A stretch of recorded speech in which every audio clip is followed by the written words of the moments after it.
Сәлем достар, сіздермен әдеттегідей мамандық таңдау мектебі және мен Санель. Бүгін біз жаңа рубрикамызды жалғастырамыз, яғни физика, математика пәнін таңдаған түлектерге арналған видео болады, яғни IT мамандығы туралы айтайық. Сонымен бұл мамандықтың коды B007 болып табылады, және де 2020 жылы осы мамандыққа түскен түлектер 140 пен 88 балдың аралығында алған болатын. Ал ауылдық квоталары барлар 88 пен 66 балл аралығында болған. Негізі IT мамандығы сұранысқа ие болып келе жатқандықтан және де Қазақстанда енді дамып келе жатқандықтан бұл мамандыққа грант саны өте жоғары. Қазіргі таңның өзінде де әр жыл сайын 2000, 3000, 4000 грант санына дейін бөлініп жатыр. Осы жылы 4000-нан аса болған, бірақ соның өзінде де грант саны көп екен деп асықпай, дайындалмай жүрмеңіздер, өйткені бұл мамандыққа сұраныс қаншалықты өскенмен болашақта соншалықты конкуренция да пайда болады. Сол үшін ендідан барынша жоғарғы жинағаныңыз өзіңізге де жақсы. Енді бұл маман иелерінің айлығы жақсы екен айтпасақ та білесіздер деген ойдамын. Негізі Қазақстан бойынша үлкен жалпы жұмыс беруші сайттардың бірі HeadHunter'ге кірсеңіздер,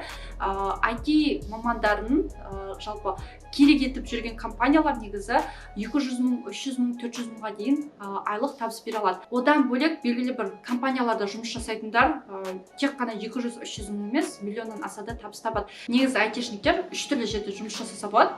Мемлекеттік қызметте, яғни мемлекеттік мекемеде айтишник болып, немесе жеке компанияларда, жеке кәсіпкерлердің компаниясында жұмыс жасаса болады, немесе фрилансер ретінде жұмыс жасап, үйде отырып та белгілі бір сайттардың, белгілі бір ойындардың, белгілі бір приложениелердің разработкасын жасап, дизайнын жасап та табыс таба алады. Яғни ол адамның өзінің еркіне байланысты қай жерде жұмыс жасайтынына, бірақ 3 түрлі бағытта да жұмыс табылады, жақсы жұмыс табылады. Бастысы ол адамның біліктілігі мен жалпы біліміне байланысты. Және біз білетін приложениелердің артында да IT мамандар тұр. Ол Google болсын, Facebook болсын, Крыша, OLX, Instagram, WhatsApp деген секілді приложениелердің барлығын жасайтын, соны құрастыратын негізі IT мамандар болып табылады. Және айта кететін ақпарат, бұл маман иелері жүйелік администраторлар, қосымша жасаушылар, DevOps инженерлер, желілік инженерлер, кибер қауіпсіздік саласындағы мамандар, IT менеджерлер, жобалар менеджерлері, талдаушылар, 3D аниматорлар, ойын жасаушылары, жалпы роботизация саласындағы да маман иелер болыпты. Жұмыс жасай алады, өйткені олар жалпы университет кезінде осы бағыттағы сабақтарды оқып, сол бойынша білім алады. Енді осыған орай бұл мамандықты қай жақта оқытады деген сұрақтарға жауап берейік. Егер білсеңіздер, негізі бұл мамандықты университеттердің 2-нің бірінде оқытады, бірақ өкінішке орай кейбір университеттерде белгілі бір деңгейде, жақсы деңгейде оқытпайды. Сол үшін мен бұл мамандықты өте жақсы оқытатын топ 3 университеттің тізімін жасаған болатынмын. Сонымен бұл мамандықты Қазақстанда өте жақсы оқытатын университеттердің бірі МУИТ айтсақ болады, яғни халықаралық ақпараттық технология университеті. Бұл университет 2009 жылы қаланған, Алматы қаласында болып табылады. Және де не себепті бұл алдыңғы қатарда? Ол көптеген студенттердің де опросы бойынша осы университет, және де статистика бойынша да осы университет алдыңғы қатарда тұр. Одан бөлек негізі мен атап өтетін факторлардың бірі, бұл университетте көптеген осы мамандықты оқытатын, жалпы практика жасауға көмектесетін лабораториялар бар. Яғни Apple, Huawei, Microsoft деген секілді лабораториялар бар. Яғни сол компаниялармен бірге келісіп отырып жасалған.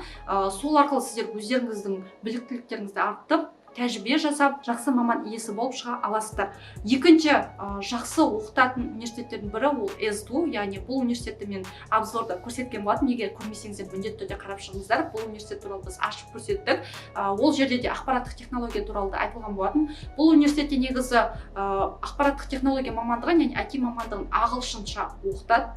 Түгелімен ағылшынша оқытады. Сол үшін де барынша ағылшын деңгейі жақсы болу керек, және де арнайы осы IT клубтары да бар, және де сол арқылы сіздер жақсы білім ала аласыздар. Және де соңғы университет КБТУ, және айта кететін факт, осы IT мамандығы бойынша жақсы оқытатын университеттердің қатарында осы КБТУ алдыңғы қатарды алған болатын, яғни атамекеннің статистикасы бойынша. Сол үшін егер де сіздер осы мамандықты таңдасаңыздар, осы 3 университеттің біреуін таңдағандарыңыз жөн деп өзім кеңес беремін.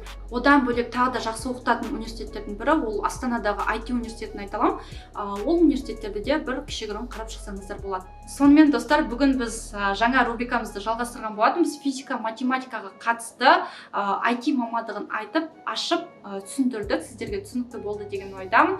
Университеттерді де кішігірім айтып шыққан болатын. Егер де сұрақтарыңыз болса, комментарияға жазып кетіңіздер, мен жауап беремін.